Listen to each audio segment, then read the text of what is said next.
Hey everyone, this amazing ESO Network show is brought to you by our fine sponsor, Amazon.com. Please remember to shop Amazon for all your geeky needs, no matter what time of the year it is. All you need to do is go to esopodcast.com/ESO Amazon, or click on the Amazon banner on the ESO Network webpage to go to our e-store. It's the best way to shop and the best way to support this program, and it doesn't cost you anything extra. Okay, that's enough of me babbling for now. Now on with your regular scheduled show. Hi, I'm Joe Heath. I'm Toni Heath. And this is the Watch-A-Thon of Rassilon. Mm-hmm. Toni and Joe, you are all done to walk. Every doctor who's here in your line discuss them all.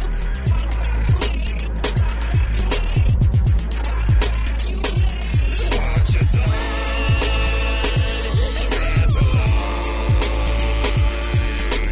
What you think, don't hesitate to Rassilon.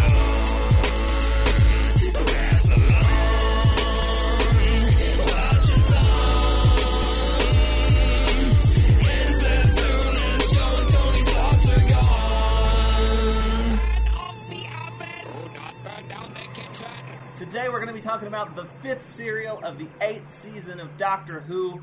Yes? How's it pronounced? That is Go on.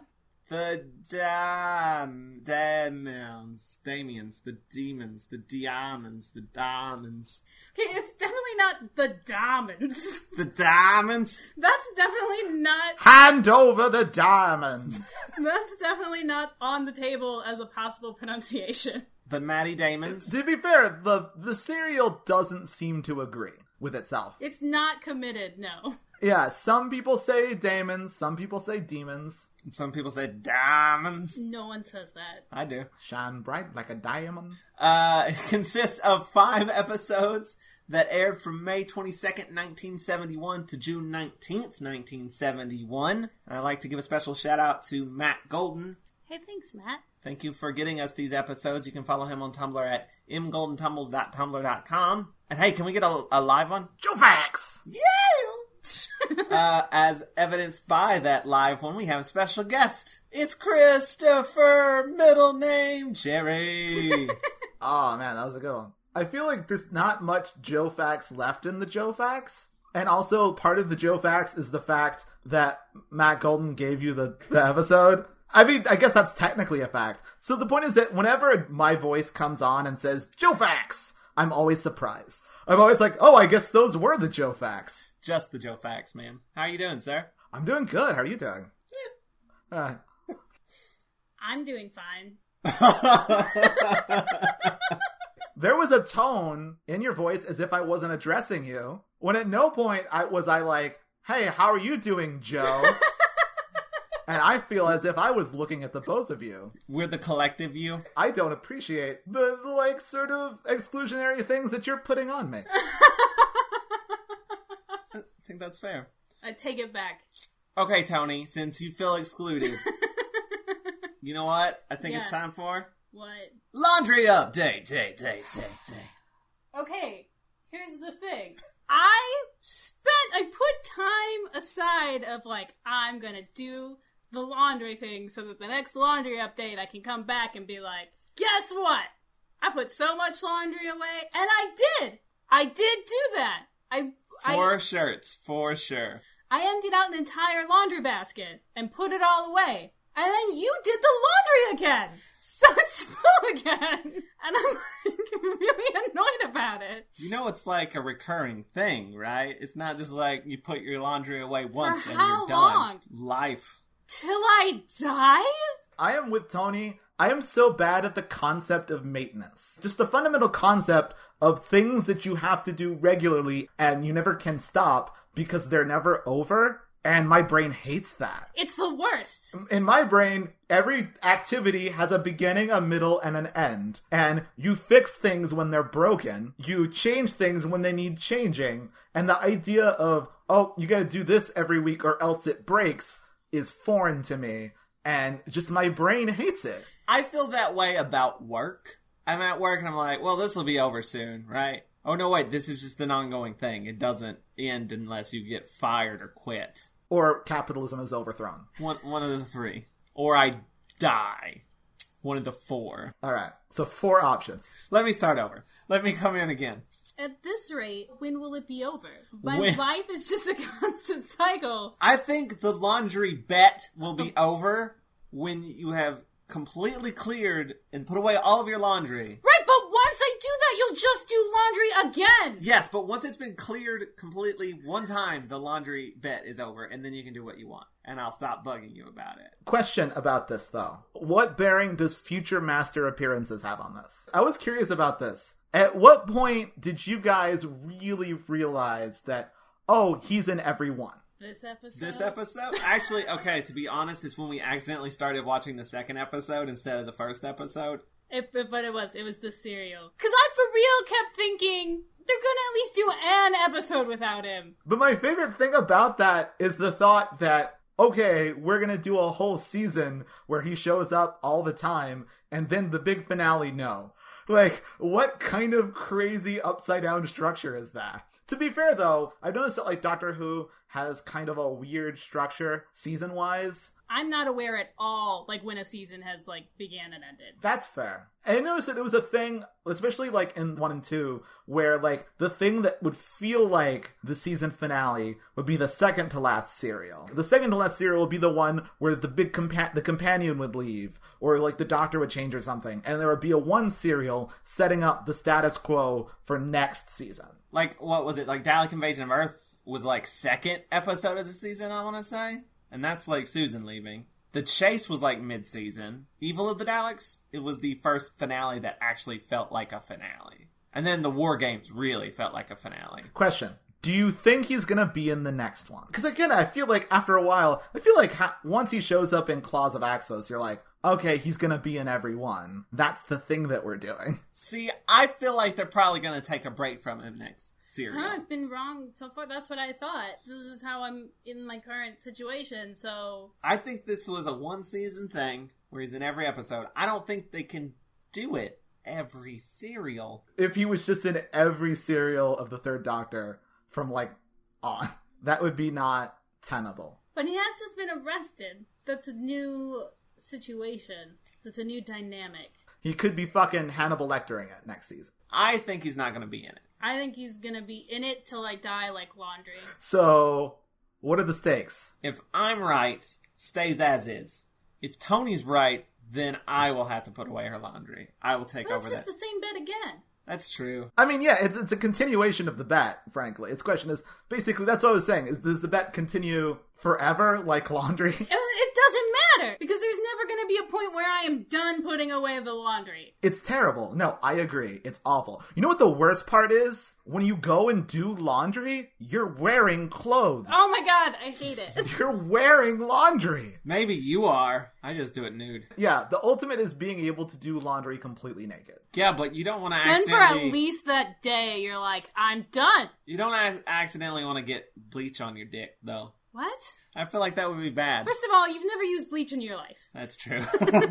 I think now, once we've started talking about bleach on penises, I think it's a good time to get into the cereal proper. But Yeah. That's been a laundry update. Date. That was your pre-show banter. You're welcome. 10 minutes on laundry. That's what people come for.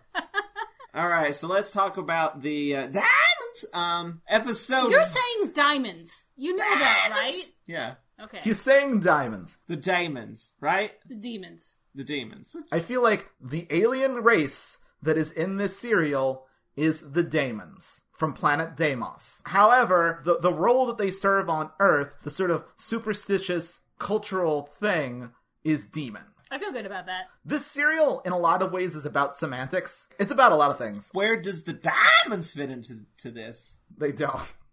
And so, basically, Daemon is science, demon is magic. So, episode 1, Which you I have titled... called The Devil's Hump. Don't laugh at that! Jesus. You have to understand, halfway through my notes for episode 1 is OMG Devil's Hump. Under that, I have written his hump, his deadly demon lump. That is beautiful. Check it out. Is that an original song? Yes, it's a remix. Very clever. So, What happens in this episode, Joe? That's about it. There's a hump. There's a hump. It belongs to the devil. Also, just even, like, the name Devil's End is also just a little. Not to mention the fact that there is a road sign that points towards Devil's End, and there's another sign that points to Satan's Hall. But just Devil's End is just one step away from Satan's butt. Which is the Devil's Hump, right? It's all circular. It's like the difference between demon and daemon. Right. Right? I swear we're never going to start talking about this episode. We have. We are talking about the devil's posterior. Yeah, I'm looking at your notes, and it just says exposition scene I missed. I'm so glad you made a note of that. I had planned to go back and watch it again to see what I missed, and then I didn't. Okay, but let's start from the beginning. Atmosphere. There's an exposition scene that Joe saw none of. That's not at the beginning, though. The beginning is just atmosphere, not exposition. It's thunder, there's a storm, there's a cat, there's a dog, there's rain, there's a guy walking the dog in the rain. So much stock footage. You know, castles and lightning. Ooh. And then we get my favorite character. Well, there's a guy who screams. The guy who's walking the dog. And then we cut to your favorite character, who is saying, this man died of fright. So many people in Doctor Who die of fright. It is like the leading cause of death amongst people in Doctor Who, behind like Daleks and heart disease. Alternate title for this episode, Fright Night. This character who is talking about this guy dying of fright is Hawthorne. She's a witch. She knows that he died of fright because she did the runes. That's what she says. She did. I love her so much. Hawthorne is amazing. She is like the best character in this serial. She is so good. And she has the hots for Benton. She chases him down. Not yet, but eventually. And then there's an exposition scene I missed, which I think was setting up that they were filming something at this cave. They're gonna dig into the hump. Excavation? Yeah. They're just gonna put their hands all the way into that. No. It's like, this is the Devil's Hump. It's like full of that good shit that we've never looked into before. And we're gonna do it. And we're gonna do it right now. On BBC 3, by the way. Oh, do you want to say the thing about BBC 3? Sure. This was written before there was a BBC 3. Because it's supposed to be the future? Because it's supposed to be the future, right. Just a little bit in the future, because they're like, yeah, that's about how long it'll take for there to be a BBC 3. There wasn't a BBC 3 until, I think it was 2003, something like that. I looked it up. It's like either the late 90s or the early 2000s. That's gonna fuck even more with unit dating. And to top it off, there is no longer a BBC 3. Didn't last very long. The most recent airing of this serial was on BBC 4. That's beautiful. And that was yet another... Joe Fix! Yes! It always excites me when you do it live. We go to, I don't know, is it unit? It's just a random garage somewhere. Is this the unit garage? Yeah, probably. The doctor is tinkering with Bessie while Joe is talking about the dawning of the age of Aquarius. And she does a whole musical number about it. It was a very hairy performance. No. Watching this serial again, for the most part, I liked it more than I ever have, and I like the serial a lot. But there's one thing about listening to this podcast that was thrown into much sharper relief than I ever really noticed before, which is the doctor is the meanest to Joe in this serial. He is! He is vicious to Joe in this serial all the time. He's constantly belittling her. Other people too, but mostly the doctor is just calling her stupid and like saying that the things that she believes in are stupid and like that she's a bad scientist and all of this stuff. Like, really obnoxious. Half of my notes are just me yelling at the doctor to stop being mean to Joe. The thing that really drives me crazy is like what this scene is Joe being like, hey, what about, magic and stuff? And the doctor being like, you're dumb, I'm a scientist. And then, like, what this episode is about is, like, really advanced. And they have this conversation right here. She's like, well, if science is so advanced that no one knows, what it is, then it's basically magic. And he's like, no, you're dumb.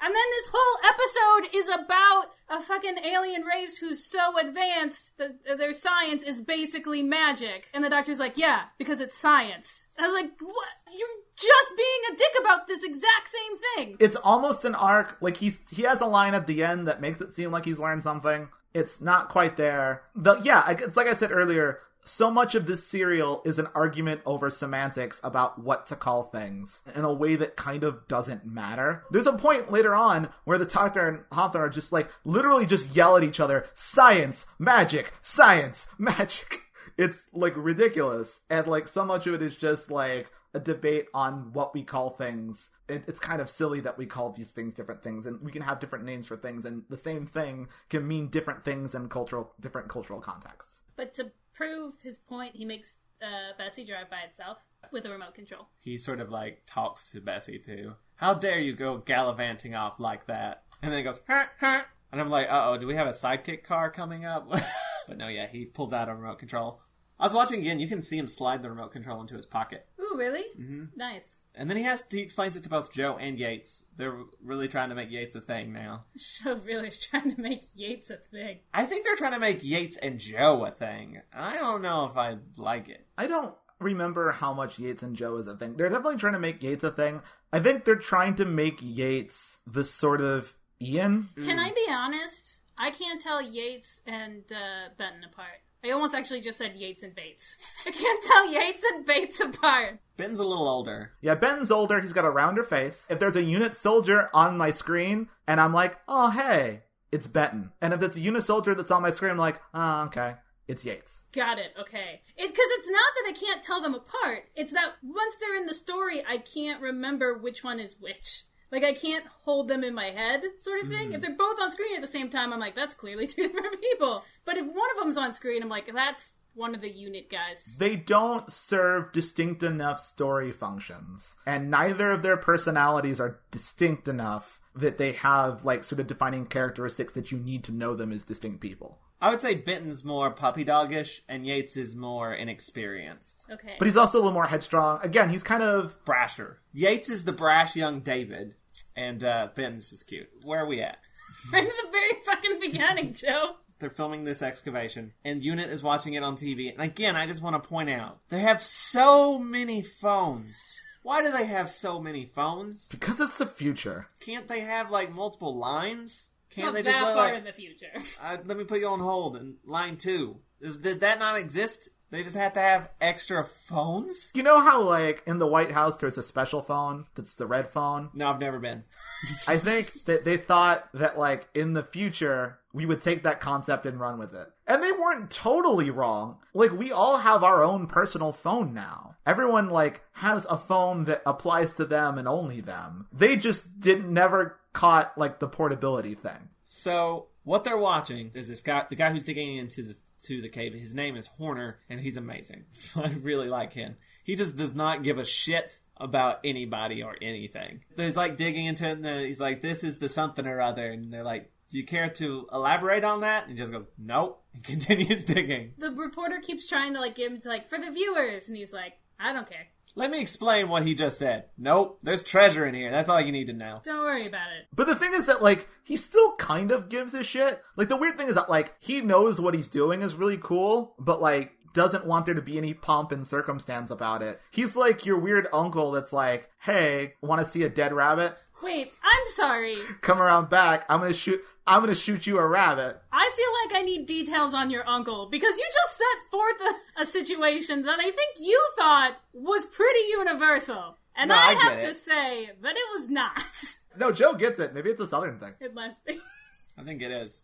Do y'all have uncles that shop things? Probably. I wanted to show them to you? I have an uncle that sells guns on Facebook. That's the most American thing I've ever fucking heard. It's awful. I don't know, and be like, hey, you want to see how to skin a deer? Stuff like that. I said no. Yeah, the idea of, like, this stuff is, like, really cool, but I'm just gonna, like, not gonna, like, take it too seriously. It's just, here's some cool shit. And this is what this guy is. He's like, I don't really give a shit about, like, TV. Because he's still, like, playing to the camera a bit. He's like, yeah, you're gonna see this thing. It's gonna be sweet. He has a thing where he's like, I'm gonna do it at exactly midnight. And he's like, why? And he's like, because I got a book coming out. It's a publicity gimmick. But he says that on TV. He's like playing it up, but at the same time, like, it's whatever. You could say he has a devil may care attitude. Do you know what we haven't talked about? That great joke I just made? What? No. When this episode takes place, Oh, god damn it. it takes place on my birthday. That's really important. It's Beltane. Your birthday is Beltane? It is. I guess I never put that together, which is so weird, because normally I've got my Beltane tree out. Do you just have a maypole in your apartment? I really wanted to do this one, but at the same time, I wonder if like Ben Patton might have been useful just so you had like a British person that can talk about like British maypoles and shit. Because this is a very British Doctor Who serial. It's one of the most British Doctor Who serials that I've ever seen. I feel like it's the beginning of... I know it's not a Christmas episode, but it feels like a Christmas episode. It's definitely like bigger and broader. Like an RTD, like New Who Christmas episode. Of sort of taking like sort of the holiday Like what if shit. the holiday killed you? Yes. What if Santa was a robot? What if Morris dancers want to beat the shit out of you? Yeah. Exactly. We should talk about the plot, seriously. I'm trying so hard. But also, this takes place on my birthday. Which the last, was it the last serial? The last serial No. took place on your birthday. Yeah. It did. I mean, around about. It was March 3rd. It was March 3rd. So some point of it took place on March 4th. Which is my birthday. So We have a set of birthday serials. it's like our birthdays are really close to each other. Even though that was like in the future and this Oh my one's god, present I day. swear to God. But whatever. We need Hey. to talk about this episode. So when's your birthday, Chris? My birthday is private. Okay, but can you give us a hint? What Doctor Who serial takes place on your birthday? We do not have the time for me to figure that out. Hawthorne comes by the cave to protest. She's a white witch, and she thinks that this is bad. Don't open it. It's bad. And the Doctor agrees. He's watching it, and he's like, she's right, and leaves to go also try to stop it, I guess. Because that's just a woman. They need a man to come say no, and then they'll listen to him. That's probably true. We get a scene at a bar where people are debating whether or not it's evil or not. Yeah, they're like it's a fun time where they're like, you guys are superstitious, and other people are like, no way, that's some devil shit. They shouldn't be fucking with it. It's the hump, Walt. This whole serial is about, like, sort of, again, I feel like it's about, like, kind of village, small town people. It's, like, this kind of weird sort of examination and, like, celebration of, like, common folk. And what I like about it, actually, is that everyone's very human in this serial. Like, there's a bit later where, like, Benton and Yates aren't even watching the thing open because they're watching the game. Or, like, the brig gets a call, like, that the Doctor and people are up to tricks, and you see him in bed.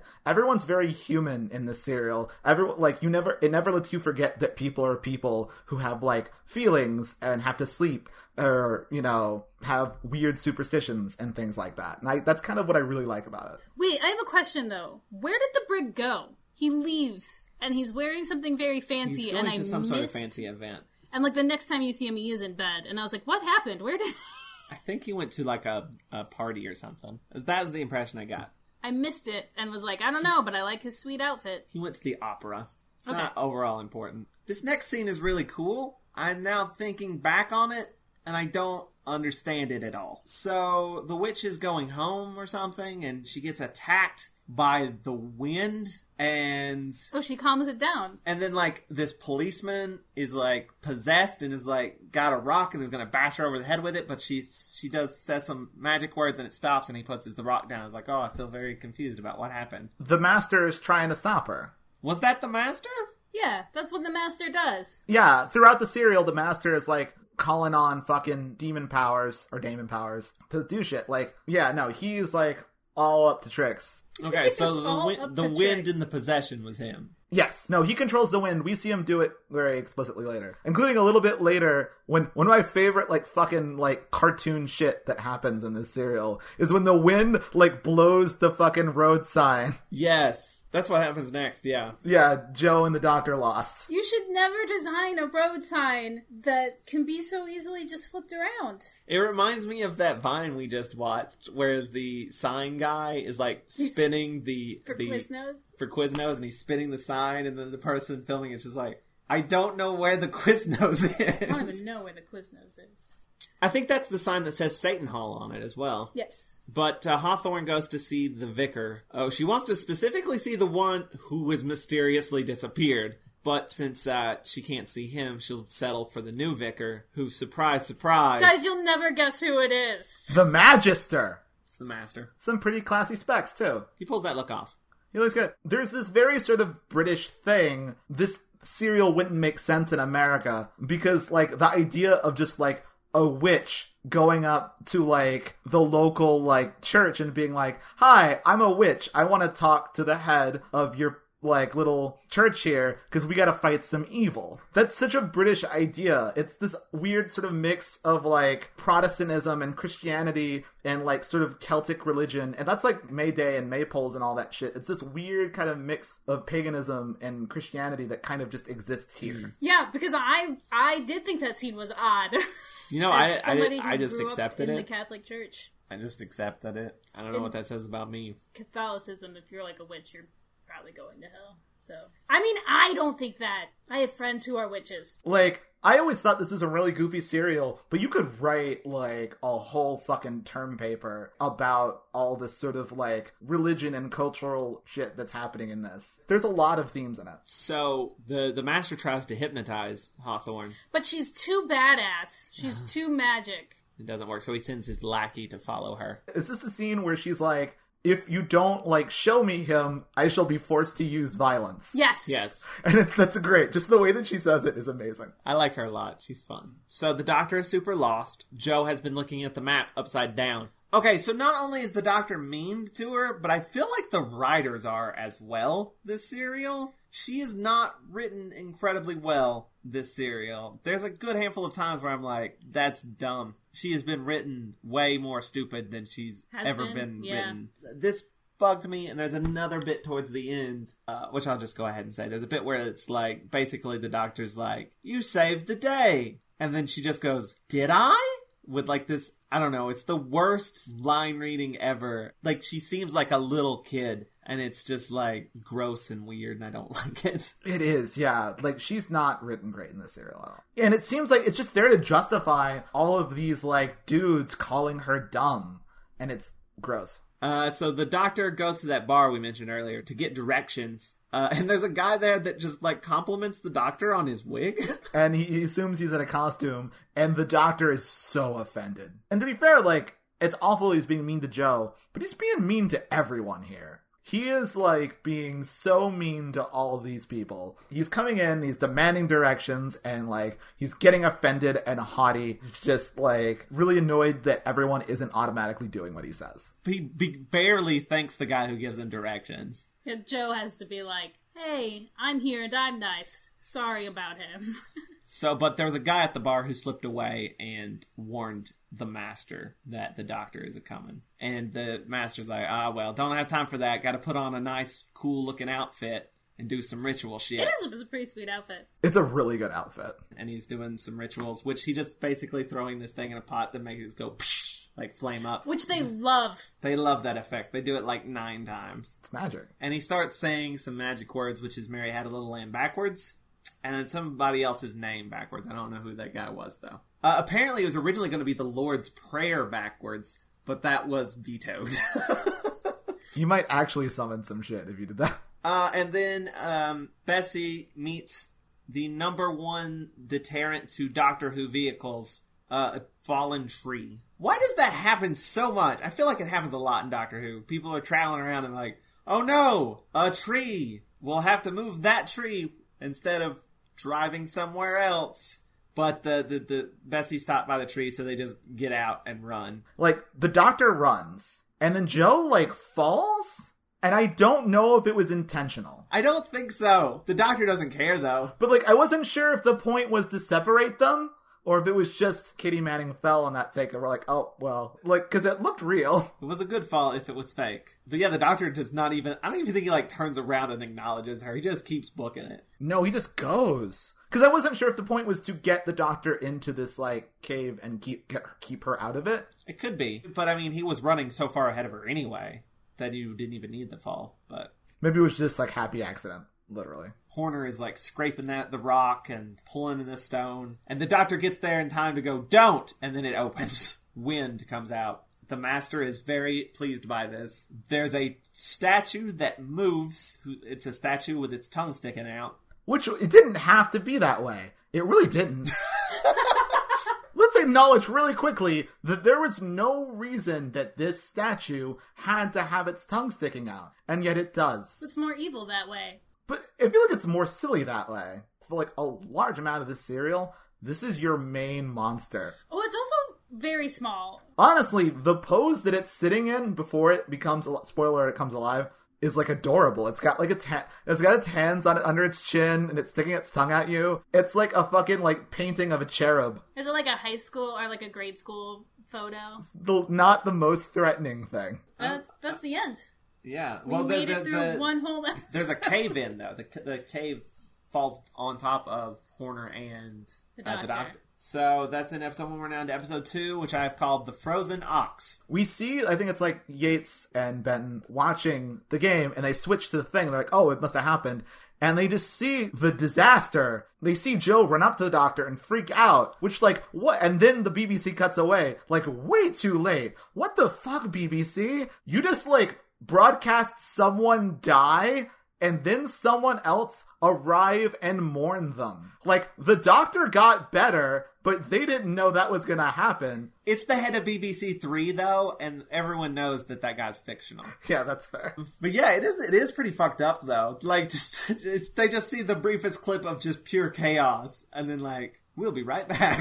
We experienced technical difficulties. But no, it's not that's my point, is it's not the briefest clip. It stays there for, like, a good amount of time. Like, Benton and Yates watch Joe arrive and freak out. Like, and no one's, like, just going, cut the feed. Well, they might be just in shock, you know? Maybe they're frozen. The Master welcomes the devil. I'm still not really over that. Like, there was at some point where we were watching and you were like, what is happening in this episode? And I was like, it's really easy. The Master summoning the devil so that he can rule the world. That's it. That's the premise of the serial. I also want to mention, so in this crypt, I read some, like, weird stuff. They had to, like, call it, like, the cave. It was a crypt. It was originally supposed to be in a church. There was a whole lot of changing things to not offend people. God is never mentioned. Satan's okay, but they did not mention God. What's more offensive about mentioning God than mentioning Satan? Getting it wrong? And also, just, like, what they're saying is that Satan is really an alien. And I think what they don't want to say is God is really an alien. They don't want to say God is science. You can say all these things aren't really the religious things that they are, even though that's not really what the serial's saying, but, you know. Yeah, you can't, like, come out and say, like, yeah, and God's also an alien. That's, like, a bridge too far. You can fictionalize Satan, and people get sort of offended, but if you fictionalize God and make him small, people really don't like that. Unless it's on Supernatural, and then they eat that shit up. Well, no, I mean, even then, but it's, like, it's sort of telling, like, that there's a show on, like, network TV that's about, like, Lucifer. And, like, I'm sure there's a lot of Christians that are like, but if there was, like, a show on TV where it was, like, God going around solving crimes, like, I feel like that would have been an uproar even much, much more. Well, I mean, let's see. How long did Joan of Arcadia live? How long did God, the Devil, and Bob live? Not long. Not long at all. I don't even think God, the Devil, and Bob lasted a full season. No, it did not. Huh. Joan of Arcadia might have. But is she God, or is she just working? Well, no, but God's in it. And it's easier to fictionalize him if he's, like, nice and sort of vague and whatever. The vaguer, the better. You can make him Morgan Freeman, that's okay. Just not James Garner. I really liked God, the Devil, and Bob, I'm just saying. Just okay. Putting that out there. I also want to mention, in this crypt, there's a little square thing. A tile! Some nice mosaic art. Yeah, it's really Only really it's well not made. nice. It's evil. But it looks really cool. It looks like something from, like, a poker board game, but, like, enlarged. It's very cool. I liked it a lot. I thought it was a really good design for that specific square. It looks like some sort of, like, occult, like, kind of esoteric religious, like, shit. I mean, okay, but it also looks like something I just have in my garden. Yeah, that too. If you're growing things evilly. Anyway, The Doctor is Frozen, which is a movie the Doctor has seen, by the way. If the Doctor froze, could he regenerate? Like, to death? Yeah. Why not? If they froze him, like, to the point where his heart stopped and his brain stopped, could he regenerate, or is he, like, stuck? Because it seems like a decent way to stop the Doctor, actually. Well, Maybe he'd be, like, stuck in, like, permanent regeneration. Ooh. that made me physically nauseous, and I don't understand why. It'd be kind of like, you know, the finale of Torchwood. Was it season 1 or season 2? Oh, where Jack just keeps He's, dying. like, buried alive for, like, ever and just keeps dying and resurrecting over and over and over again. I guess it depends on if regeneration is a biological function. It seems sort of like biotech, kind of. Does it require him to be alive? I think it does. Well, in that case, wouldn't he just regenerate, like, before his heart stops? Like, right before? Yeah, but if, like, he was unconscious and then you froze him to death. Then wouldn't he just die? I don't know. Because you have to be alive, because in Night of the Doctor, he dies before he can regenerate, and they have to bring him back to life in order for him to regenerate. So, I don't know. I was just wondering that right now. Joseph, Tune in are with you your okay? answers. I'm just thinking about it. If you know the answer, please write in to us. Just put that on an envelope, throw it into the wind.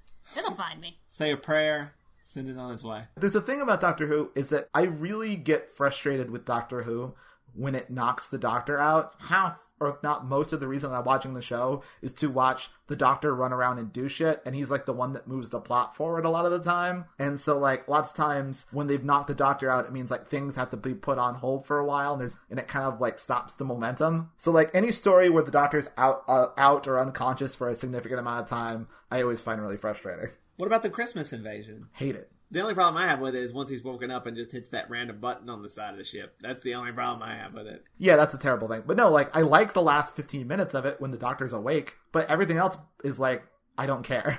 I feel like I disagree because I frequently don't think that the Doctor is the most important or the most interesting character. At least in parts of the show that I like. I really like the Doctor as a character. I am watching the show to watch the Doctor do shit. So fuck the companions? No, fuck the companions. I like the companions. They're great. But like... They're companions. And I like watching them do shit, but like, the thing that I signed up for was to watch the Doctor do shit. So do you hate Blink? Blink is the rare exception that is good enough that like, it sort of transcends that. I also just love in like, especially in Classic Who, where the Doctor's just like, anyway, you guys have an adventure, I'm just gonna take a nap. Because I identify with that. So the Doctor is dead. But no, wait, he has a pulse. And 2 heartbeats. So that's interesting. Maybe it's just weird frozen shit's making it double up. I don't know. Certainly not that he's an alien. Yates finally gets a hold of Joe because they've been units desperately been trying to get a hold of him. Like, what the fuck's happened? We just saw the TV and it went weird. And then we have, like, they put up a danger sign out front of the cave, this policeman does, so that no one will come in. And he just hammers it up with a rock.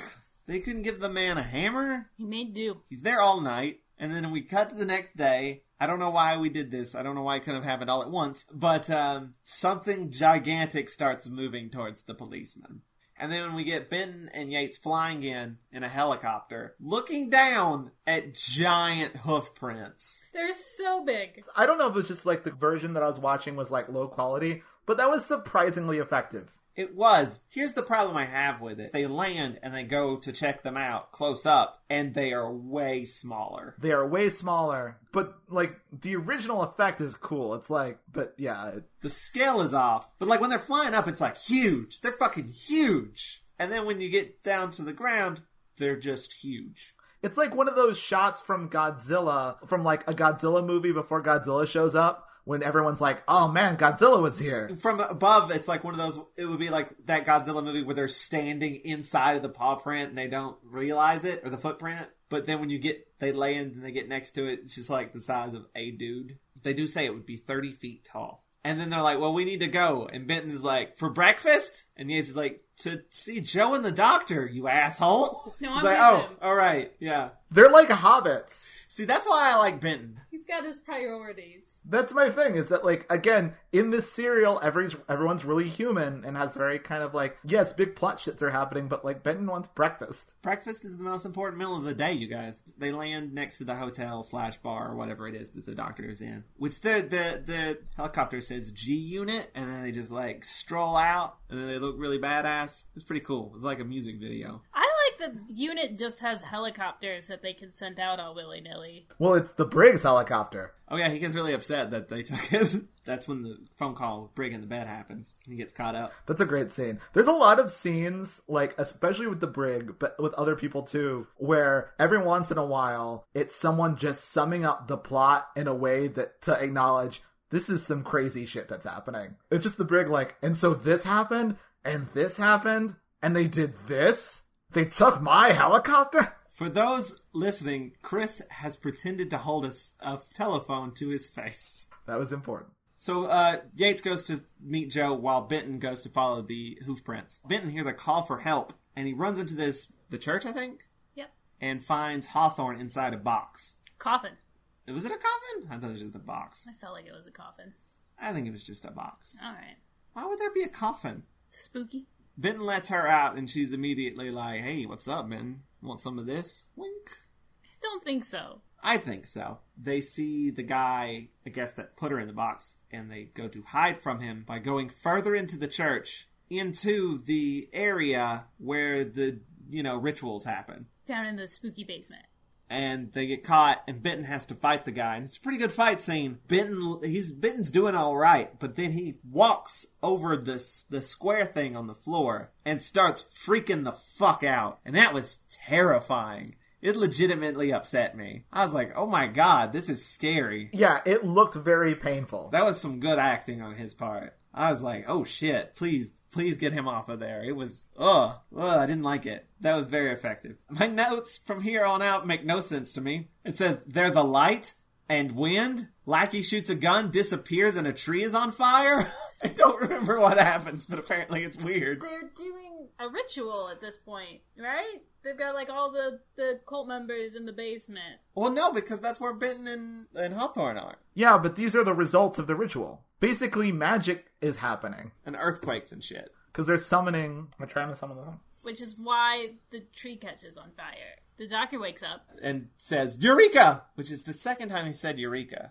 I like that Is they that just his sort of catchphrase? put blankets on him. Is this his Geronimo? Sure, why not? And then Oh! A random truck explodes, which causes a bit of an error. It crashes into a sign that says that the village is a mile away. Toni is making faces right now because she really wants to say something. I know, but I'm finishing my thought because I'm mean. No, I know. I'm just, for our audience, she's really excited about this thing that she's going to say. But I've got to tell my Joe fact. So there's a sign that says the village is a mile away. Later, we will learn there's this big thing, but it's the villages should be 5 miles away, right? 5 or 10. Because it says the dome is 10 miles in diameter. This is some scintillating shit, let me tell you. but I'm just telling you. What dome? We haven't even said what that was yet. You haven't even explained a totally necessary bit of information to understand what you're about to say. All right, that's part 1. I'll do part 2 later. What were you gonna say? Jesus Christ, what a fascinating podcast host you are. Part 1, truck crashes into a sign, catches on fire. That sign says... Okay, so the that village is a scene mile happens and we're like, what the fuck was that?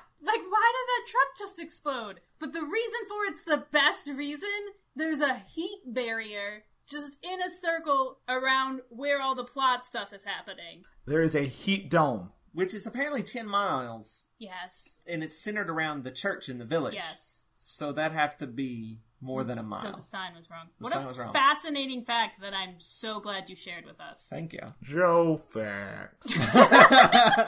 So there was a heat wave, which is what thawed the doctor, and for some reason did not burn other people up. But listen, the way that they figure out that there's this heat barrier is just by tossing shit into it. And when they chuck shit into it, it just bursts into flames. And I thought that was great. I was like, that's it. That's where I'd be the rest of the serial. It's just like, hey guys, let's go grab some stuff. What do you think we can throw at this? Yeah, I think that's what I would be doing too. Later, Unit spends a lot of time just waiting there. And I guarantee that's what other people were doing. We're just throwing shit at.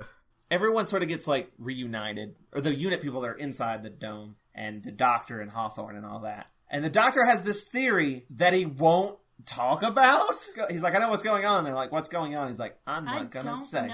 I'm not gonna say until I'm 100% sure because I don't really know at all. I just woke up. Because the doctor's need to look smart is more important than his need to actually help people. Than making sure the people around him are well informed about the dangers that are going to most definitely affect them. But Hawthorne says that she saw the devil, which I guess means she saw the giant 30-foot thing. And also mentions the Magister. And the doctor immediately goes, that's the Master. Just immediately knows it. Well, yeah, because the Magister means master. Joe, did you fail Latin as well as science? I know, but I mean, there could be a Magister that's not the Master. No. Also, he has, apparently on his costume, there's, words on his costume, around his, neck area. Symbols. That translated says master. I hate him so much. What an asshole. Be putting, question marks all over your... How much time do you think he spent making that collar special? Just, ironing on the little decals. This is hilarious. The Master cares a lot about appearances. when the brig shows up, and the way they find out that there's a heat barrier is he's like, well, what's over there? And like holds his stick. He's got this stick up, and it just catches on fire. He's like, oh shit, what was that? The face he makes at it, well. The other day at work, we found a stick that looks kind of like that. I don't know why. I think it may have been attached to a cat toy or something. And I've just been walking around with it, pretending to be the brig. Chris, that's the cutest thing ever. And I'm not explicitly saying to other people that I am being the brig from Doctor Who, but that's what I'm doing. So, the Doctor and Joe go to check out the cave. They find the dead cop. It's at this point the Doctor is actually not a dick. Yeah. For the first time. For the first time in a long, long time. Because he's like, I'm going to go in. And Joe's like, do you want me to go in and help you? And he's like, that would actually be very nice. He was like, I don't see why not. And I was like, well, that makes a drastic departure from the last handful of serials. It doesn't last long. So they go in. We see the statue jumping around, like dance walking towards them. But inside the cave, they find, like in the dirt, a small spaceship, but it's super heavy. They can't move it. And then the statue comes in and attacks, I guess. It goes, again, nothing about its movements, its face, or anything about the way that it does what it does is threatening at all. Joe said that he wanted to cosplay it just so people would be like, why is your weeping angel so ugly? Aha! That's the correct thing to do. That's a terrible weeping angel. Not scary at all. So that's the end of episode 2. Is the cliffhanger is being raspberried by a demon statue. By the way, it took me a while to realize that wasn't Satan. I was like, I thought he was 40 feet tall. What the hell? No, he's just the lackey for Satan. I didn't know. It took me a minute. And now we're into episode 3, which I have 2 titles for. There's The Lethal Mushroom, or Blick. I like Blick. Which is a play on blink and the fact that its tongue is sticking out. What's a blick? Lick. It's like lick. Lick and blink. Blick. Okay, I take it back. I like the other one better. I liked it better before you explained it. Alright, so it's The Lethal Mushroom. So the Doctor scares it away with iron. Wait, not just iron, but he says something which is a Venusian poem. It's just nonsense. It's a nursery rhyme, not just like a poem, but like a specifically for children sort of thing. But that scares it. And like the Master's trying to like mind control it, and he's like, I don't know why you're afraid. He's just saying nonsense at you. It's just superstition. And the demon's like, no, it's scary. I think it translated as close your eyes, my darling. That's what it says in my notes. And then at this point he says it's more that this thing is more real and dangerous than the actual devil because it's real. Not fake like the devil. And so now the Master is trying to get everyone in town to do his bidding. He's met up with the Squire and is like, let's get everyone together and we'll make me the leader of this place. And the Squire's like, well, I don't know if I want to trust you. And in order to convince him, he just makes it really windy. No, but what's really weird about this scene is that early on, the Master, like, hypnotizes him. I am the Master, you obey me, yada, yada, yada. But then he still has to convince him? Like, how good is your hypnotism? Not that great. It hardly ever works. Like, it's either infallible or, like, really shitty. Because if we're watching that scene, like, why do you have to prove it to him? You just hypnotized him. Isn't he under your thrall? It's like, yes, I will obey you. But that doesn't make sense. So, the brig calls in, says there's a 10-mile circle, they can't go through, they try to go above, they drop something on it from above, and it just explodes, so they can't go in above either, so they're like full-on the Simpson movied. Or like that dome from Under the Dome. To a lesser extent, Biodome. I will say, I like the heat barrier. There is one thing I don't like about it, and that's the noise it makes. It's not a great noise. Yeah, it sometimes makes the dialogue hard to hear, because there's an annoying... Was that a under all of it. Wait, listen, I did not hear that. You didn't? No. There is a constant, like, buzz and hum. I genuinely don't know what you're talking about. Audio quality on this show is so iffy, especially if, like, the thing you're watching it on isn't the greatest, that, like, you would be forgiven for thinking it's just, like, bad room tone. No, it's definitely there, but the thing is, it's always there throughout the scene, and I think you just think it's room tone. But, like, it's not, it's meant to be, like, the noise of the dome. Okay. I think it's slightly sizzling. There is definitely a sound effect. So it's like... I can't hear you doing that now. Well, you're wearing headphones, but... Yeah. There's definitely a noise there. Right. And it annoyed me sometimes. I think it was is an interesting idea, but I don't think it was executed very well, just because it's mostly annoying. Doctor Who loves to go all in on audio effects all the time. So the Doctor takes a moment to catch everybody up on demons and daemons and stuff. He has a fucking slideshow prepared. My favorite thing about the slideshow is that he's like, here's this Egyptian god. It has horns. And here's this god. And they're all like, with horns. And he's like, yeah. You caught on quicker than I thought. It's like, I still have 4 more slides of horns. All right, then. Guess I'll put this away. Why did he have it in the first place? How long did it take him to make?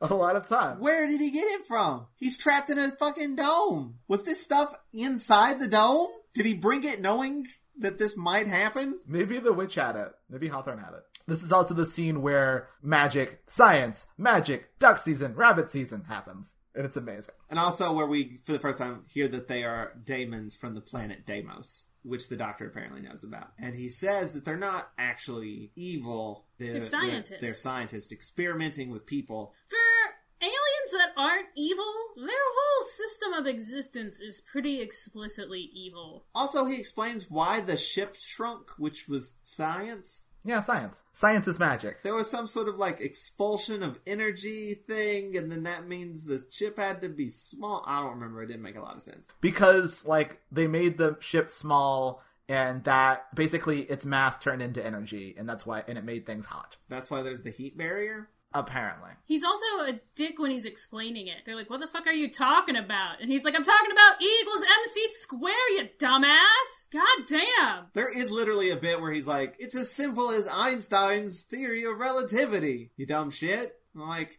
I don't think that's as simple as you think it is. Why are you being a dick? There's like a bit in this scene where like the Doctor is summoning up the Dæmons, and Mike Yates just does this really great eye roll. He's like, yeah, whatever. And it's awesome. Also, one question I have about the Dæmons. Watching this again, I've realized maybe the reason that humanity gets so far in the universe is that it's had like 5 or 6 different alien races helping it do science stuff since the beginning of time. Every 5th Doctor Who serial, there's always like, these aliens have been helping you form since the beginning of time. And it seems like there's like 6 of them. Are they like just running into each other all the time? Were like the Dæmons there, and then like the Silence there, and also like there's one from City of Death. It seems like there's a whole bunch of like different aliens that have just been here forever, helping us with science. We didn't actually do anything on our own till like 83. And even then it's questionable. Also, speaking of things being resized, apparently the daemon, I guess the devil one, is now currently too tiny to see. I don't know why that's a thing. I don't know how we know that's a thing. The Doctor says he's very tiny now. Basically, it's not that the demon has to be summoned necessarily, but like the demon is always tiny, and summoning him means make him big through magic. No science. The face that Toni is making right now, once I have introduced the concept that he's always tiny. Why didn't we ever see him in his tiny state? He's just always... We do at one point. When he finally shows up at the end, he grows huge. Yeah, but we don't... What's he doing when he's small? What's he doing? He's just hanging out. My thing is that when we eventually see him grow big, he was just there in the room, which means he's just hanging out there the whole time. He's got like a book or something. A really small book, though. Or he's walking laps to read. My God. So the brig is like, how do we get through the barriers? I know what we'll do. We'll just shoot it. Literally. He's like, I'm going to shoot it. And the Doctor's like, that is the dumbest idea I have ever heard. And I just said this guy's really tiny. Look, that will only make the thing stronger. You're going to need to build a science. You're going to have to build one science. Tell your scientist there to build this science. And that scientist is like, I don't know what the fuck he's talking about. That's too much of a science. The brig and the Doctor are equally and constantly done with each other. The Doctor is always like, oh my God, I can't handle it with you and your shooty-shooting. Do a science. And the brig is like, oh my God, I can't handle you with your science. Just let me do some shooty-shooty. And that's how they are throughout the serial. That is the best best breakdown of their relationship I've ever heard. Please just let me do the shooty-shooty. Please don't do the shooty-shooty, let me do a science. But so yeah, they're going, the guy's going to build a science for I don't know what the fuck they were talking about. The entire time I was like, I don't know what they're doing. They're gonna shoot electricity through it. Also, again, just to keep track of the Doctor being mean to Joe, the Doctor says, you're gonna shoot it. That's stupid. Don't shoot it. You're an idiot. And then he tells Joe the brig was gonna shoot it. And Joe's like, that's dumb. And he's like, you respect the brig. He's your superior officer. And it's like, you were calling him an asshole a second ago. Calm down. It's all right when I do it. That's his attitude. But I'm a man. And also the Doctor. I don't technically work with him. I just sort of hang out. I don't have to respect him. We mentioned the scientist before. The scientist that's working on the science. Oh, yeah, Osgood. yeah. His name's Osgood. We should point out, Osgood in New Who is intentionally named after this guy. And I think it's implied that they are related. So then we get this really awkward scene. I was like, why is this scene here? Where the barman's like, hey, you guys want anything to drink? You guys good? You want anything? I do anything for you? And then everybody's like, no, thank you. We're very busy. He's like, all right, cool. Just asking. And then he leaves. And I was like, why was this scene here? And that was to further establish that he exists so that he can go tell the Master what's going on. So you wouldn't be like, who the fuck is that guy? It's him trying to excuse himself. It's him, saying, is everyone good? Is everyone cool if I leave? You guys need stuff? No, right? It's fine if I leave and go tattle, right? That's cool. So he does. Which, at this point, the Master is giving a speech to all the townspeople.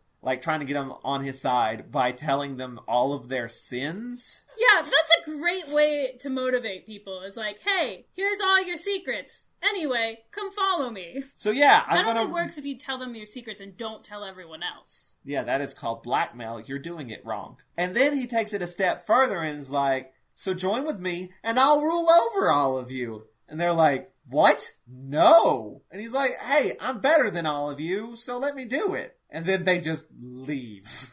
Well, that's right. Again, this idea of this whole serial is this sort of celebration of kind of small town, British, quaint village British folk and the common man and stuff like that. This is that scene in the Avengers where they stand up to Loki. That's what this scene is. It's the sort of triumph of the common man against tyrants. That's great and all, but really what it is a scene where the Master just fails to give a decent pitch. No, he's bad at it. He can't hold it in long enough. It was yeah, you guys have whatever you want and I'll get to rule you and it's gonna be so great. To be fair, did I say that last part out loud? Shit. To be fair, he pulls it together in the end by summoning up Licky Demon. Licky Boom Boom Down. And the Licky Demon disintegrates the Squire. Just flat up erases him from existence. Yeah, because I think the Master realized, I don't know why I thought I could use charm. Clearly I'm just gonna have to use fear. And I think it works. That's more fun for me anyway. Some guy, I don't even know who it is trying to steal the helicopter. One of the Master's bad guys. And Yates and him get into a fight. And he punches this guy in the face multiple times with no reaction. He does not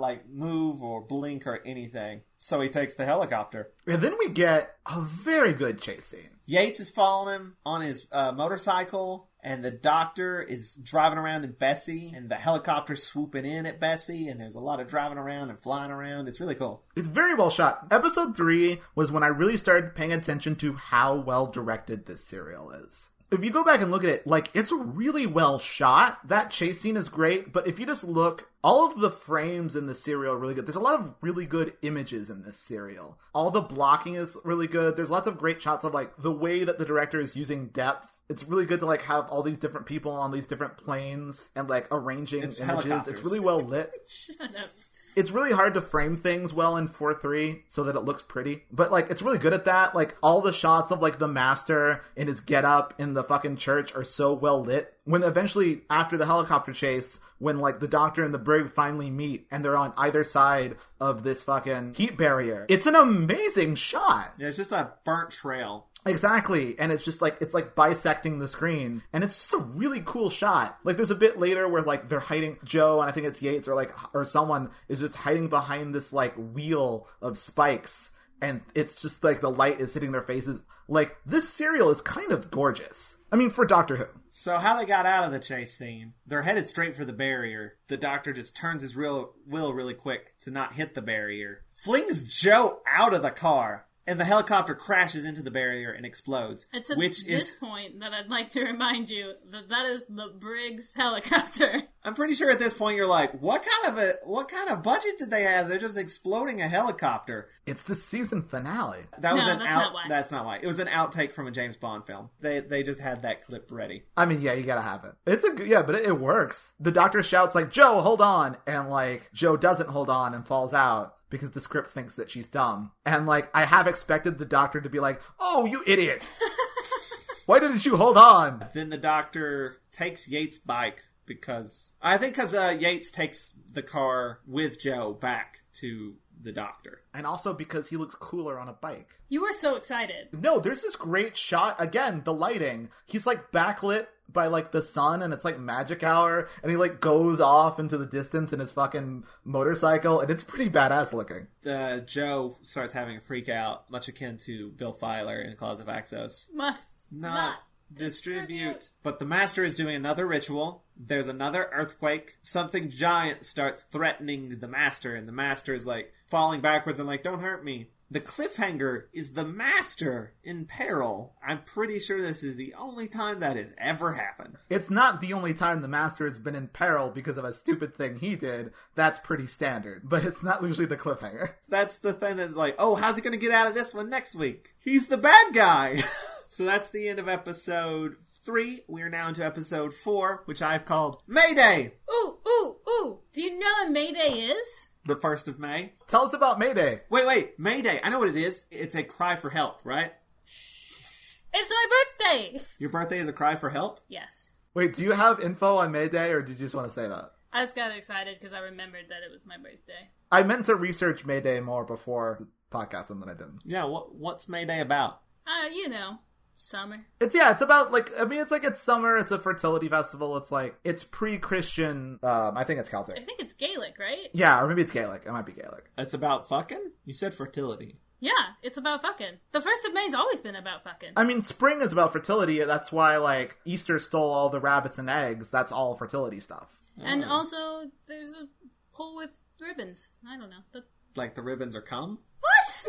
Right? Joseph, what? Is it? I'm just gonna ignore it. Like there's a pole and there's streamers coming out of it. Maybe it's about safe sex, because they wrap it up. Is that an effective form of birth control? Just wrapping something around it? I mean, no, but they didn't know that. Also, safe sex is probably the opposite of fertility, right? I know. Like, but it's like all kinds of stuff. Sex facts! Okay. Sex facts! I don't want to ever hear that again. All of you, shut up. It's my birthday. Your birthday's the sex day.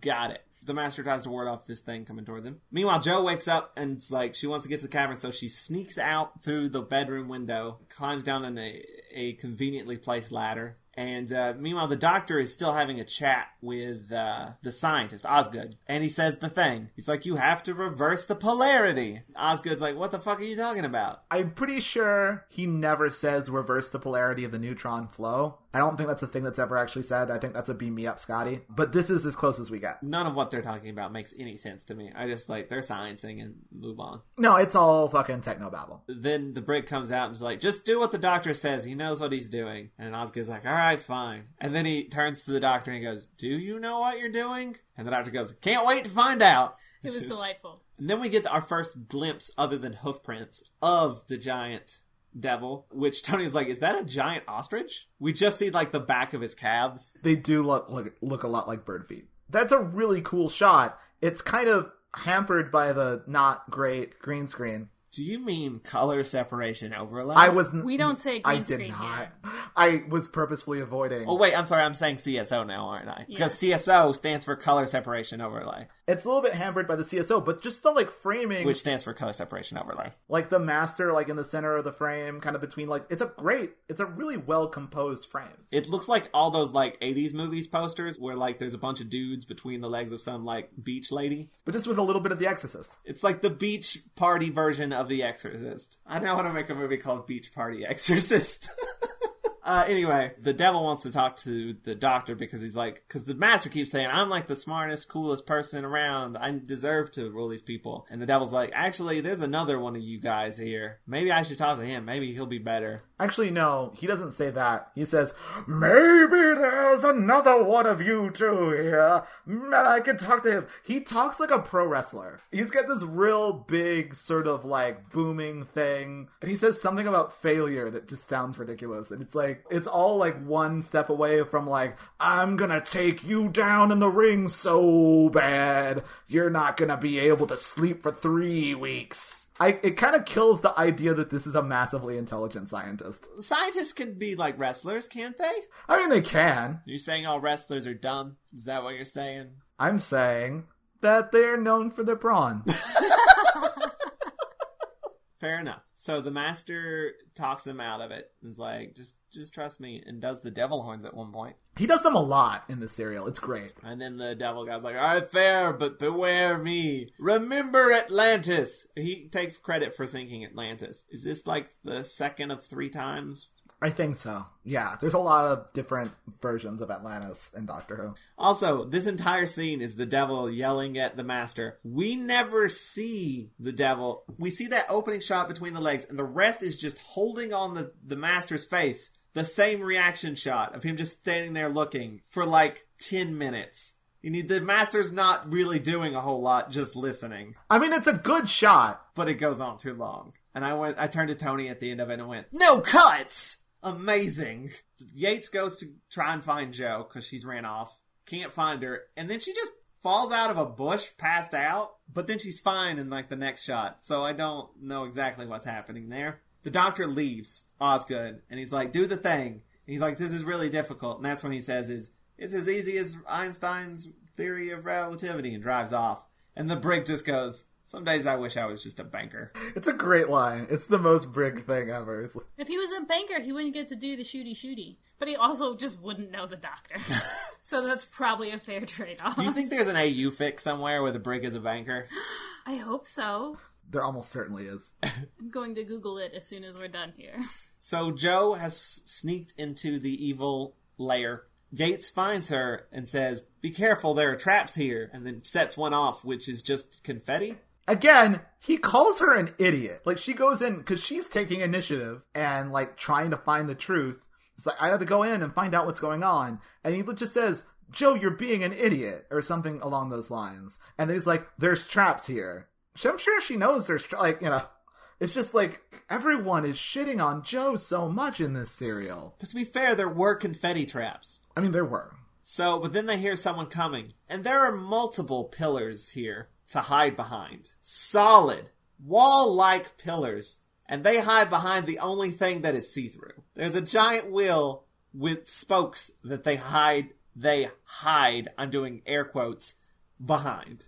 Hey, for Doctor Who hiding, classic Who hiding, that's pretty good. There were like 300 other better hiding places. Okay, but again, I can't stress this enough. It looks really cool. I was too distracted by how visible they were. It's such a cool, it's like fucking like German expressionism, Nosferatu shit. It's really cool looking. It's like hiding behind a curtain when playing hide and seek. And you can just see their feet. I mean, like, I think the implication is that they're hiding behind the solid part and kind of looking out. They're not, though. You can see, they showed the shot of them full on, facing forward, and you can see them through the slats.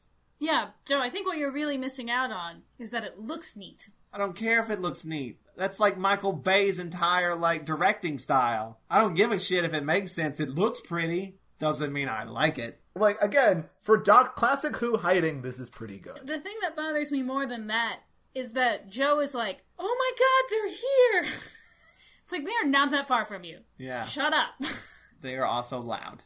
Then we get another chase scene because the doctor's bike is shot. One of the master's lackeys shoots the bike and chases him down and is shooting at him. And the guy goes back and tells the master, he got away. And then the master gets his really great, we're gonna Morris dance the shit out of this guy's idea. Also, Benton is trying to get a hold of anyone and is having difficulty with it. And Hawthorne's like, hey, don't worry about that. Let's just have some tea. It's just me and you. Let's hang out. I'm gonna do my knitting. Let's just be buds. You make it sound like it's like a flirting thing. It 100% is a flirting thing. But listen, like, the way the scene goes is actually where she's just like, you need to calm down, because, like, worrying isn't going to help you in the situation. Mm-hmm. Either the doctor's going to show up, or he's not. You just need to chill out, because, like, whatever's going to happen is going to happen. Have some tea. Yeah, I'm with Toni. Yeah, I think she's just being badass. And you're perceiving her confidence as flirting, like men do. To be fair, it is a little bit flirting. She asks him to dance at the end. So, anyway. But the Brig is annoyed at the noise of the guy working on a thing. And the guy's like, I have to work on the thing. I gotta test the thing and make sure it works. And he's like, well, it's loud. And he's like, I've almost got it finished. I just need to. And then it explodes in his face. And he has, like, the comedically, like, you know, Looney Tunes blast to the face. Like soot on his face. He's like, it'll be another half an hour. Wah, wah. At least. And then the dancing happens. Yeah, this is the RTD, like, holiday attack scene. Further proof of my idea that this is RTD's favorite era of Doctor Who. It's really weird, like, there's a parade, and, like, everyone's dancing, and then people, like, pull their children inside. People leave. They, like, don't like it. Like, the people who are doing the dancing are people that are, like, under the thrall of the Master. Because this is the Master's plan. So I think the people that are pulling their children in are the people that are not cool with the Master. But, like, Okay. Hawthorne is like, oh, look at, they're dancing. Let them do their thing. Well, Hawthorne isn't up on this Master controlling people shit. She's been hanging out with Benton. Well, how does everyone else know? They were at the The meeting? The Master has been working this town the whole time that this other shit's been going on. I'm following now. I'm on the same page. Everyone's dancing, and the Doctor starts walking into town, and he is threateningly festive.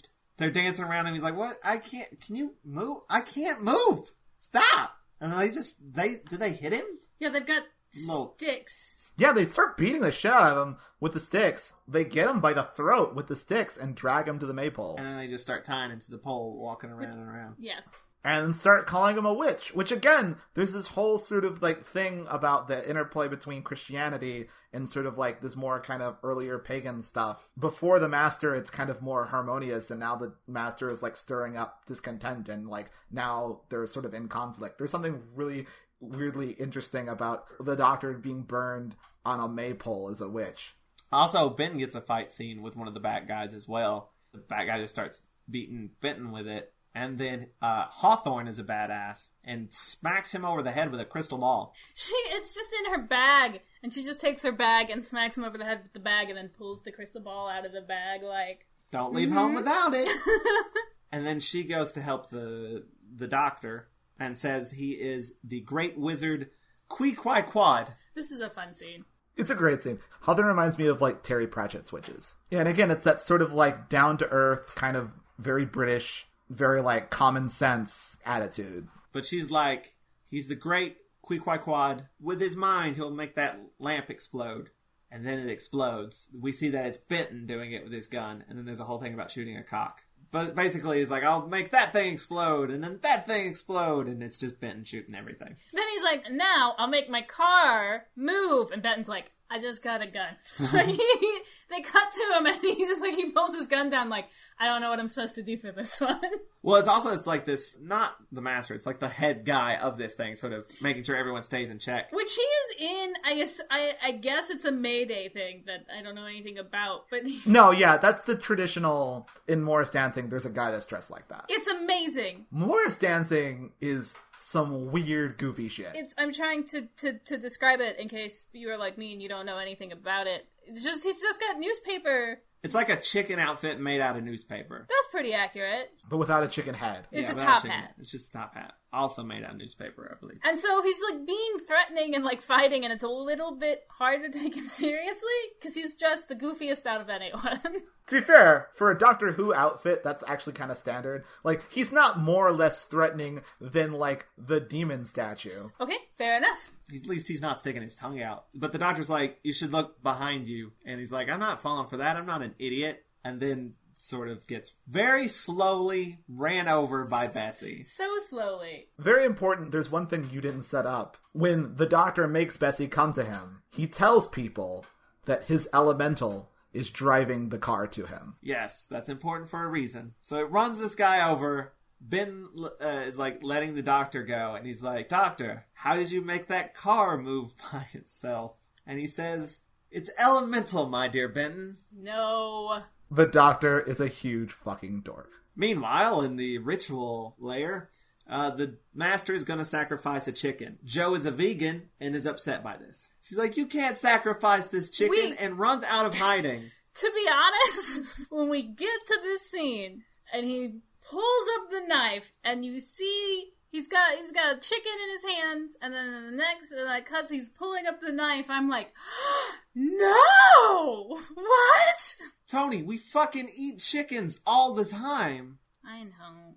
But we're terrible. And then she is immediately punished for it, because the master's like, oh my god, this is so much better. I can do a person. Way better than a chicken. She gets taken away and brought back in this terrible dress. Like it's like a Fay Ray outfit, like from King Kong. It's like it's all white and virginal, and it's the sort of shit that you sacrifice people in. But what gets me is like, did he just have that? How'd they know her size? The master is a guy that spent time tailoring his own outfit so that it says the master on it. He's got a lot of wardrobe. He's like, I'm assuming he's got his own TARDIS around there somewhere, and his wardrobe is much bigger than the doctor's. His entire TARDIS is just it's a wardrobe. It's 90% just clothes. And like beard shaving equipment. Like trimmers and stuff. Then the goat devil starts growing at the end of this episode. And that is the cliffhanger is... He's big now. He's big now. Not the most effective effect, but it gets the job done. It's very obviously CSO, which, if I've not mentioned before, it stands for Color Separation Overlay. Can I just say, I hate this bit more than most bits, and I hate all of the bits. Which bit? I'm just explaining to the audience that CSO stands for Color Separation Overlay. This is why I tell people that I dislike comedy. It's not really that she dislikes comedy, it's just that she doesn't like you. Or is it that she doesn't like Color Separation Overlay? No, it's probably me. I'm with her about this bit. I want it to be very clear. You also don't agree with the fact that CSO stands for Color Separation Overlay? Because it does, Cherry. CSO does stand for Color Separation Overlay. It's like you think it's a joke, but it's not. It's just saying a thing. The joke is that people find you annoying. I'm okay with that. It's the cross I have to bear. I love you. The Color Separation Overlay cross. But also you're the worst. Instead of episode 4, we're now into episode 5, the final episode. Also, the last serial to have 5 episodes, I believe. It was a weird thing. It was supposed to be 6 parts, and they shrunk it down to 5 for some reason. Which I'm pretty much always a fan of. They shrunk it down much like a devil. And this episode I'm titled... just really, really fond of the idea that Satan, 1, exists. 2, is always around but really fucking small. He's just hanging out, but like he's not like, able to do any devil shit. He's too small. How's he spending all his time? The greatest trick the devil ever pulled was convincing the world he didn't exist because he was really tiny. The greatest trick the devil ever pulled on the world was convincing the world that he was taller than like 5'7". He's like Tom Cruise that way. But this episode I've titled The Science of Magic. Or it could be The Magic of Science, whichever way you want to look at it. Again, it's semantics. We cut back to the maypole, and it just has everybody standing up. We don't actually see them fall over. We just assume that they have fallen over from the earthquake that has just happened from the devil man getting bigger. I like that. I like that it just cuts back, and it's like everybody just standing up. And we did not see them fall down. We just know. The doctor then tells everyone that he's not actually a witch. He says the master is fake. And then there's this very long scene of him explaining away the magic as science. The master channels emotions, and the witch says that's exactly what black magic is. Then the doctor goes, no, it isn't. It's science. Which that's exactly what happens. To this serial's credit, you don't get the sense that the show necessarily totally agrees with the doctor here. I mean, to some extent it does. The show has always had a very kind of skeptical, Scooby-Doo bent. But, it doesn't think that Hawthorne is wrong. Hawthorne's making a very compelling argument of, well, no, that's what black magic is. It doesn't matter what you call it. We're both doing the same thing here. Yeah, but the doctor just doubles down. Even though she's like, it's the exact same thing. He's like, no, it's not. It's science. Yeah, the Doctor refuses to buy into it. I feel like that's something that's happening a lot in the current season of Doctor Who. Of the Doctor just being like, it's magic. It's magic? Well, I mean, it's science, but it's magic. Yeah, the Doctor has changed to the point where he's like, he's seen enough shit where he's just like, magic is just science we don't know about yet. So it's this point that Joe is like put in the sacrificial dress and taken to the Master, and Yates has been tied up and just left alone in a room, which means he just gets up and runs out. Still tied up, but he runs out. He tells the Doctor what's going on. So the Doctor calls into unit and says, hurry up with that thing I told you to make. So they proceed to hurry up. Then the statue comes out, kills the paper man. Why does he kill the paper man? Just hadn't done anything in a while. The Master is about to sacrifice Joe, and one of the guys holding Joe is just like, hey, maybe this isn't great. Maybe we shouldn't be doing this. Like, I feel like maybe killing people's wrong? Murder might be bad, you guys. That might be one too many for me. Murder. I was fine when it was the chicken. We were gonna eat that chicken, but this is a person? I have a great recipe. I killed chickens every day. You gotta eat. But she doesn't seem on board with it. Like, I'm assuming the chicken was on board with it. What if, this was, the first vegan? This guy who is just now putting it together that maybe chickens don't want to be eaten? So veganism. Wait, what are you saying? Chickens are totally cool with being eaten, right? That's why we eat them. They'd get sad otherwise. Yeah. For more on this topic, please watch BoJack Horseman. Yes.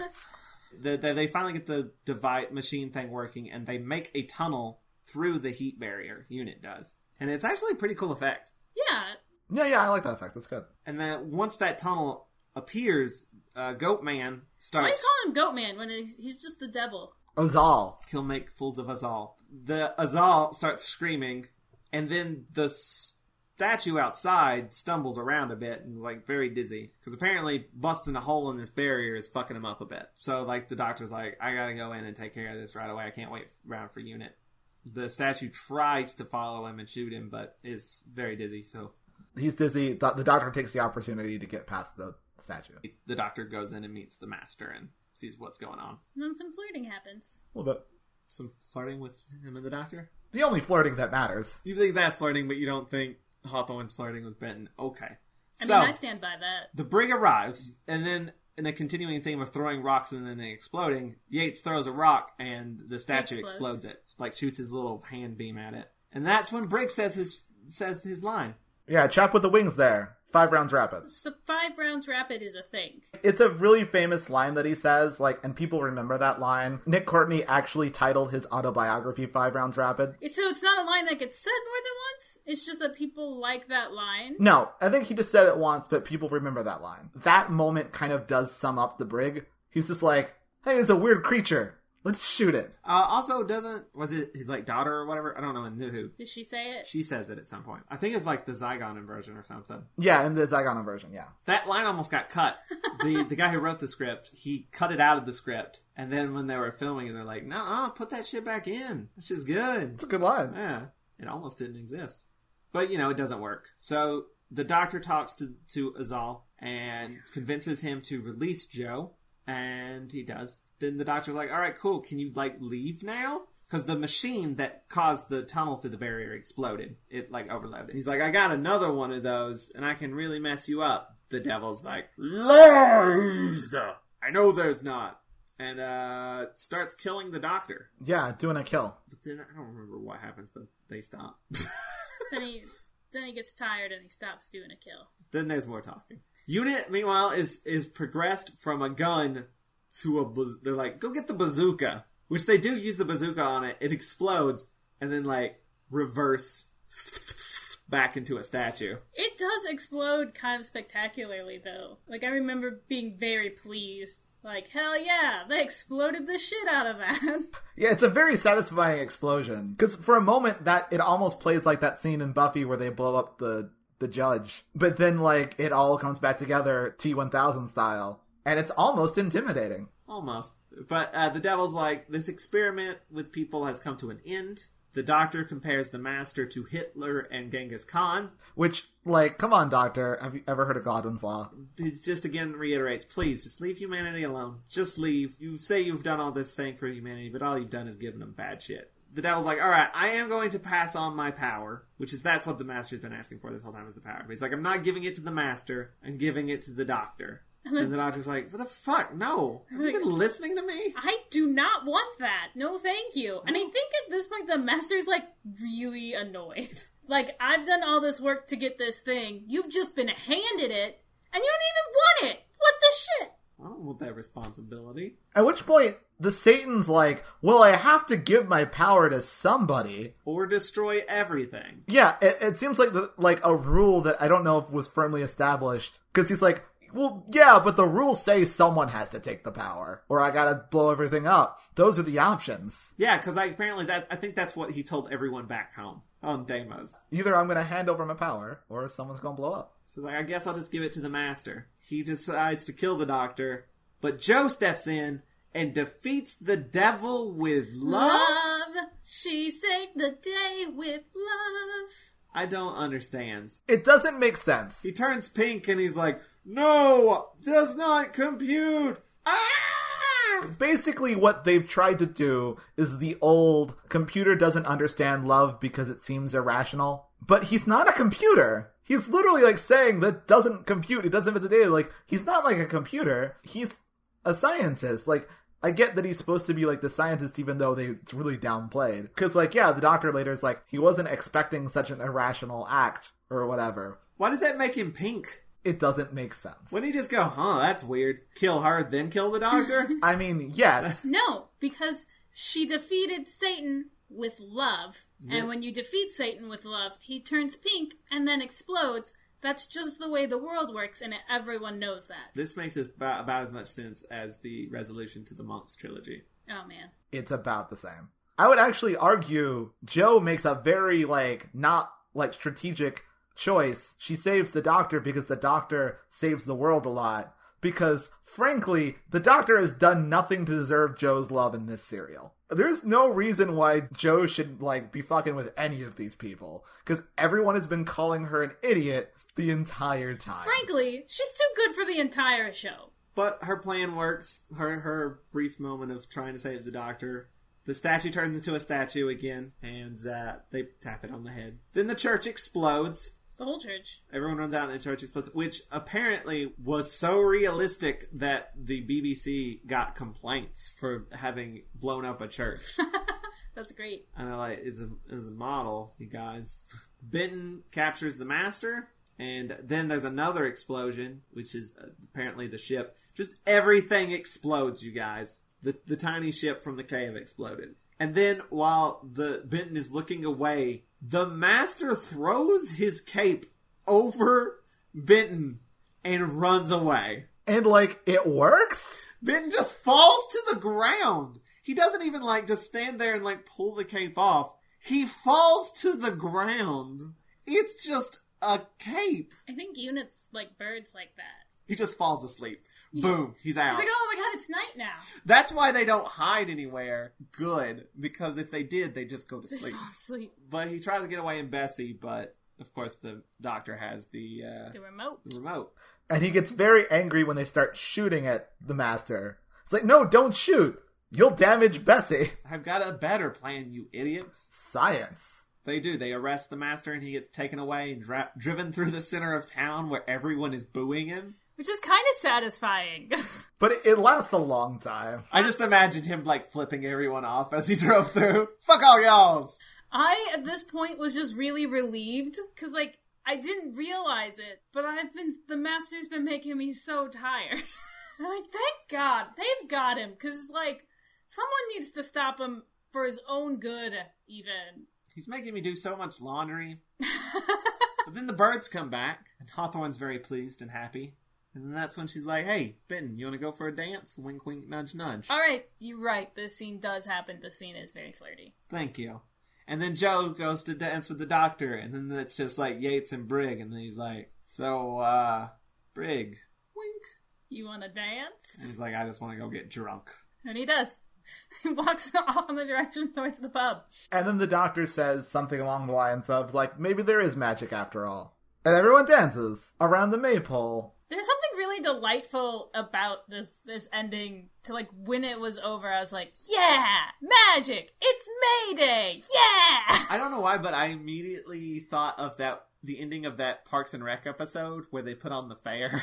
Yeah, and it pulls back. Everything should always end with just people having fun. It's a really lovely little ending. And again, sort of the celebration of just, like, common folk dancing around the maypole and, like, everyone's just having fun. It's a good time. And I'm pumped. Yeah, everyone gets to be, like, really human and happy. And the master's been arrested. No, this is the bit I talked about earlier. This is where that sort of happens, where the doctor explains that Joe defeated the bad guy. And she's like, I did? He's like, yeah, it's with love. Oh. Well, they don't ever actually say love. They're like, yeah. You were so irrational that you defeated the bad guy. They're not like, your sacrifice for me was so pure and so loving that you defeated evil. It was like, you made such a bad choice, you confused him out of existence. Yep. And that's the end of that season. The ending does feel like a season finale ending. But, yeah, that's the end of it. We're going to take a quick break. And then we'll be right back. For final thoughts. Stick around.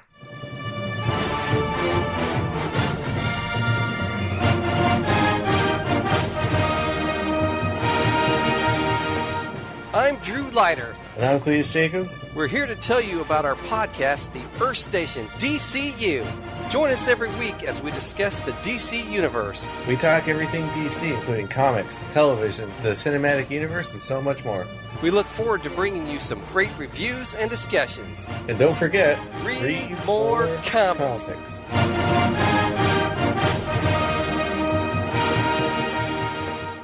We're back! And now it is time for... Final thoughts! Live one.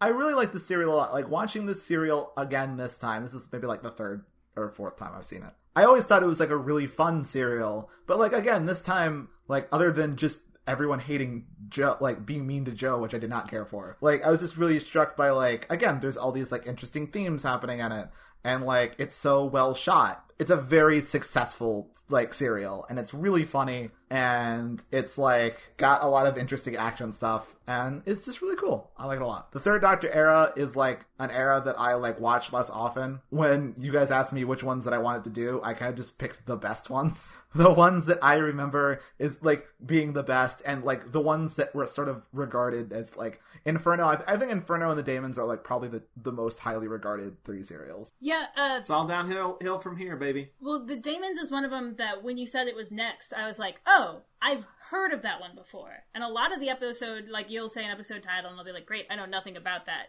I had heard this title before and knew that, like, it was a good one. That it was one that people enjoyed. With, you know, my limited Doctor Who knowledge, it was one that had come up. Yeah, again, it's a lot of stuff that people remember. Like, yeah, like, people remember the Briggs saying 5 rounds rapid. They remember Veros the Polarity. Like, I think people remember the ending. I think it's, like, one that sort of seeped into sort of people's awareness of the show. It's also the first one to be shown in a omnibus edition. They did a repeat of it, where they just made it all one big thing.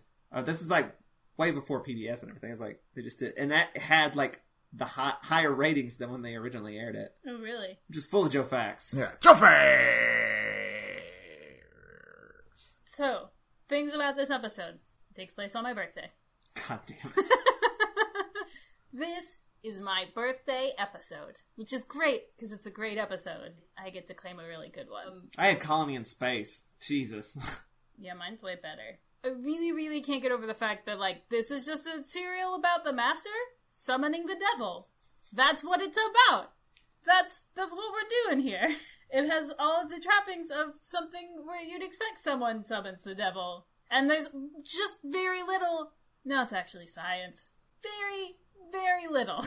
And it's delightful. There's so much about the serial. I really love the end. I love just, like, watching people have fun. It's the same as watching people eat. I'm like, yeah, just let them be happy and hang out. That's what I want. I want to watch them just watching a game and goofing off.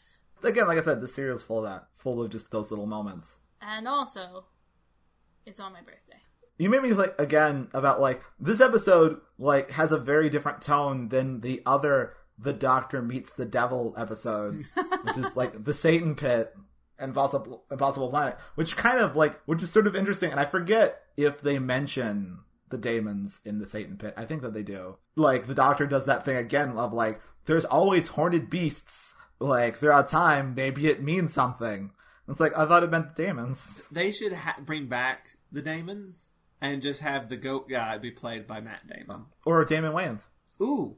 One of them plays the goat guy and the other one plays the statue. I think I want Matt Damon to be the statue with his tongue sticking out. I do too. Like, he's in full a full outfit. You don't even know that it's Matt Damon. There's no clues that it's Matt Damon, but it's Matt Damon. But, I really liked it. I thought it was good. I really liked Hawthorne a lot. She was fun. The design of that one square was really cool. There's a lot of cool things. Like, I liked the heat barrier idea, and I'm enamored by the heat barrier idea. It's really cool. Because I really just want to spend an entire day chucking things into it. I just wanted one guy to forget that it was there and accidentally drive through it. Like, oh shit, I forgot! That's what I really wanted. I liked Benton, and I even liked Yates. I don't know why I feel like so negative about Yates. Yates is okay. I just feel like he's not as good as Benton. He's like Benton, the second one. He is also there. Part of it's like they try to give him a more active role. They definitely like he was written on the show to be the kind of Ian or Steven. I feel like they want him to be Ian or Steven, but more often than not, he ends up kind of Ben. I feel like if there's going to be a unit person that says something kind of like, women, it's usually Yates more than it is Ben. Yeah, that's the one thing I dislike about the serial is the treatment of Joe. And even the way Joe is written. Or maybe even maybe a little bit acted. Again, that terrible line at the end is just the worst. Well, she's playing what she's been given. I just don't like the way they made her very childlike in a weird, gross way. I like the feel of this episode, how it does sort of feel like the RTD Christmas episodes, this sort of just taking this holiday and poking fun at it a little bit. And, like, you know, tying the Doctor up to the maypole is amazing. The Doctor pretending to be a wizard is great. When the Morris Denters start, like, coming after the Doctor, there's definitely shades of, like, the Santas coming after people in the RTD Christmas special. It's great. I like it. I don't think it's better than Inferno, but it may be more fun than Inferno. I agree. That is the best way to sum it up. Yeah, I really do think that, like, the Dæmons is the high that, like, RTD was chasing a lot of the time with his version of the show. That makes a lot of sense. But yeah, I guess that's it. That's it. We're done. We're done. We did it. All right. So, Chris, anything you want to plug? Yeah.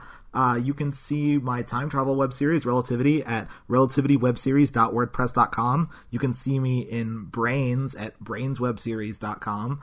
You can see the shorts that I wrote and Joe directed at his website, minipineapple.com. And you can see the comics that I wrote and Joe wrote from our friend Ray Friesen at thefoggiestcomic.com. And we also just wrote some more comics for a book that he's putting together called Cats Committing Crimes. And I believe that just finished a Kickstarter.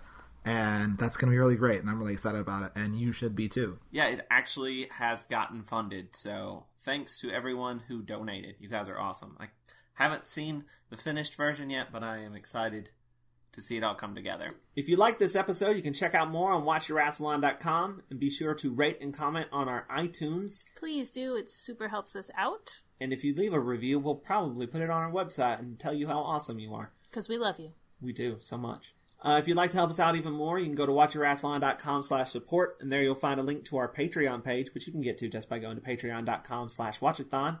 And there you can donate a monthly amount to get all kinds of rewards like day early episodes, videos of us watching the episodes, and uncut video of the podcast records. We're waving at you right now if you're watching it. If you're not watching it, then become a patron and then you can see us waving at you.